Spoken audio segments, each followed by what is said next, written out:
Assalamualaikum warahmatullahi wabarakatuh.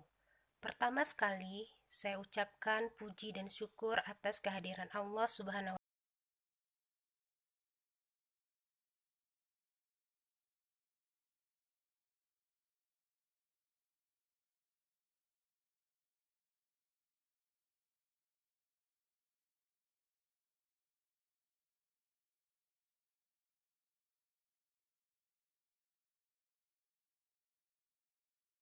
Selatan, kepada LPPM Universitas Muhammadiyah Tapanuli Selatan, serta kepada panitia pelaksana Seminar Internasional Universitas Muhammadiyah Tapanuli Selatan. Terima kasih juga kepada semua peserta yang mengikuti seminar internasional ini. Baiklah, saya akan mempresentasikan hasil penelitian saya yang berjudul Peran Orang Tua dalam Mendampingi Penggunaan Gadget pada Anak Usia Prasekolah.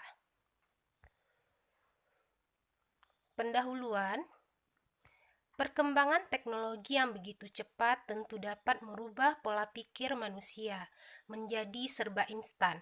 Perkembangan teknologi ini sangat membantu pekerjaan manusia. Salah satu bentuk teknologi yang banyak beredar di masyarakat saat ini adalah gadget. Di zaman yang memang menuntut semua orang untuk melek dengan teknologi, pengenalan gadget sejak dini memang sangat baik, karena gadget merupakan dan memiliki banyak manfaat yang dapat membantu manusia menjalankan aktivitasnya. Akan tetapi, pengenalan yang terlalu dini dikhawatirkan akan memberikan dampak kepada anak. Dampak ini dapat berupa dampak negatif ataupun dampak positif.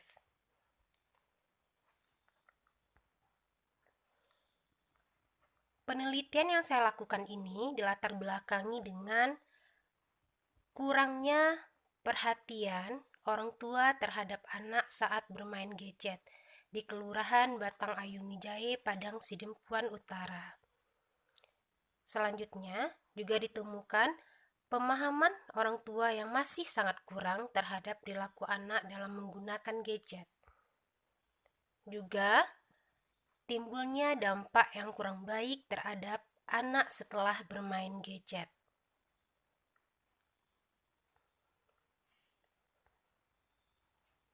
Fokus pada penelitian ini adalah bagaimana peran orang tua dalam mendampingi penggunaan gadget pada anak usia prasekolah.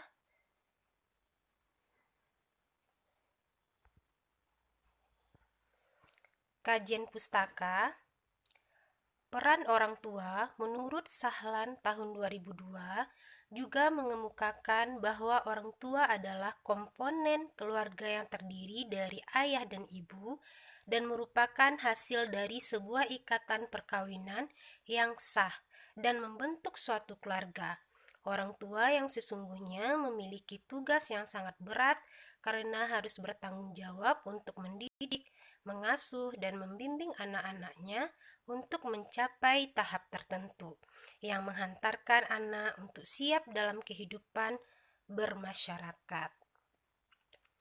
Sedangkan gadget itu sendiri menurut Lewis dalam Sutrisno tahun 2012, gadget itu adalah instrumen elektronik yang memiliki tujuan dan fungsi praktis tertentu yang sangat membantu dan mempermudah pekerjaan manusia. Perbedaannya gadget dengan teknologi yang lainnya adalah unsur kebaruan yang memiliki ukuran yang lebih kecil. Ada beberapa macam gadget yakni handphone, laptop, tablet, kamera digital, pemutar, media player. Oke, selanjutnya ada dampak penggunaan gadget pada anak usia prasekolah. Saat ini sering kita lihat dampak yang terjadi pada anak usia dini atau usia prasekolah menggunakan gadget, ada dampak positif dan juga ada dampak negatif. Beberapa dampak positifnya antara lain anak bisa belajar edukatif pada aplikasi yang ada di gadget atau handphone yang diberikan kepada anak. Anak bisa belajar atau mendengar bacaan Al-Quran. Anak juga bisa belajar membaca dan berhitung. Sedangkan dampak negatif dari penggunaan gadget pada anak usia dini ini adalah anak lebih kecanduan dalam bermain gadget seperti bermain game, membuka game online, YouTube, serta hal-hal atau video-video yang belum layak dikonsumsi oleh anak usia dini. Sehingga ini berpengaruh buruk terhadap pola pikir anak usia dini. Selanjutnya, faktor yang mempengaruhi anak dalam menggunakan gadget adalah yang pertama adalah faktor dari pola asuh orang tua. Banyak sekali kita lihat orang tua yang menggunakan gadget atau bermain gadget di depan anaknya. Anak usia dini adalah masa peniruan, sehingga anak juga terpengaruh dan memiliki rasa penasaran terhadap apa yang dilakukan oleh orang tuanya, terutama saat bermain gadget, sehingga anak juga ingin meniru atau ingin bermain gadget yang dilakukan oleh orang tuanya. Salah satunya faktornya seperti itu. Faktor lainnya adalah banyak sekali media atau aplikasi-aplikasi yang membuat si anak merasa kecanduan dalam bermain gadget, terutama aplikasi games. Selanjutnya, peran orang tua terhadap anak dalam menggunakan gadget. Di sini kita sebagai orang tua juga harus mempunyai peran kepada anak atau mendampingi anak saat bermain gadget, sehingga kita dapat mengontrol video-video atau aplikasi yang dilihat dan informasi yang didapat oleh anak kita, terutama anak yang masih usia dini atau usia prasekolah. Selanjutnya, metodologi penelitian. Pada metodologi penelitian yang saya lakukan ini, jenis penelitiannya adalah penelitian kualitatif deskriptif. Lokasi penelitian, saya melakukan penelitian ini pada Kelurahan Batang Ayumi Jahe, Kota Padang Sidempuan Utara.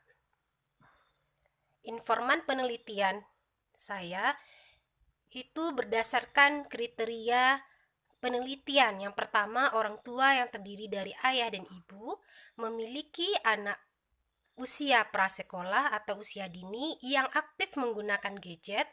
Yang ketiga yaitu anak tinggal bersama orang tuanya.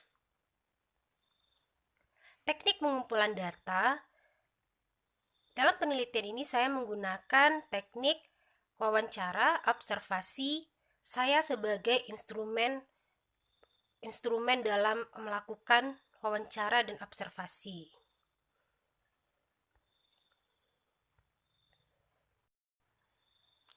Teknik analisis data yang saya gunakan yaitu menggunakan member check atau triangulasi.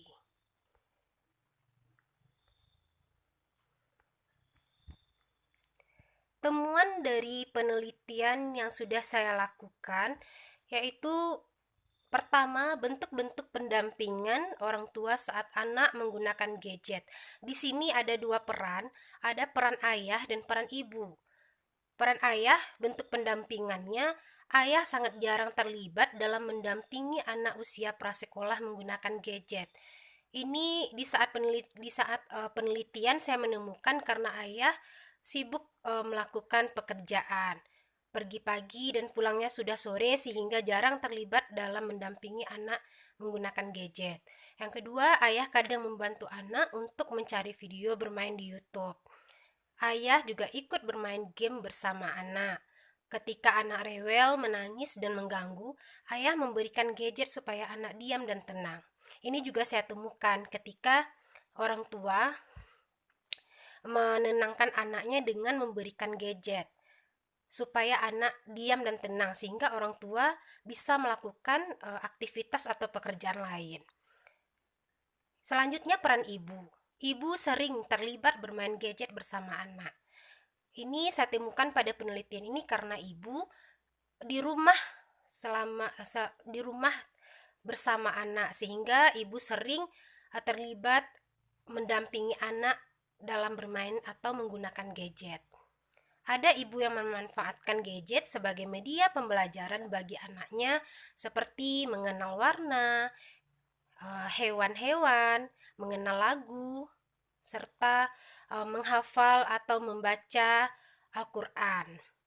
Ada juga ibu yang membebaskan anak bermain gadget. Yang penting anak tidak mengganggu ibu dalam melakukan pekerjaan. Dari hasil wawancara yang saya lakukan dan observasi, ditemukan ibu-ibu yang sibuk dengan urusan pekerjaan rumah tangga itu untuk menenangkan anak dan untuk tidak mengganggunya, beliau memberikan gadget sendiri kepada anaknya tanpa mendampingi. Itu juga ditemukan dalam penelitian ini. Selanjutnya, faktor penghambat dan pendukung orang tua mendampingi anak dalam menggunakan gadget.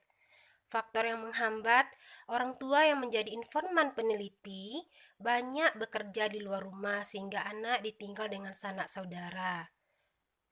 Selanjutnya, orang tua ada yang tidak paham dalam menggunakan gadget. Banyak di sini saya temukan orang tua yang bekerja pergi pagi seperti berjualan di pasar, mereka tidak paham dalam menggunakan gadget. Sehingga mereka hanya membelikan gadget untuk anak tanpa orang tua tahu bagaimana cara pemakaian dan pengontrolan penggunaan gadget tersebut. Orang tua seperti ibu yang disibukkan dengan pekerjaan rumah sehingga gadget menjadi solusi agar anak tidak mengganggu.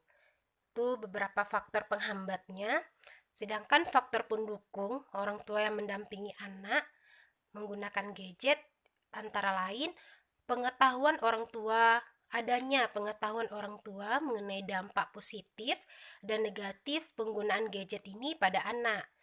Adanya kesadaran orang tua akan pentingnya mendampingi anak saat bermain gadget.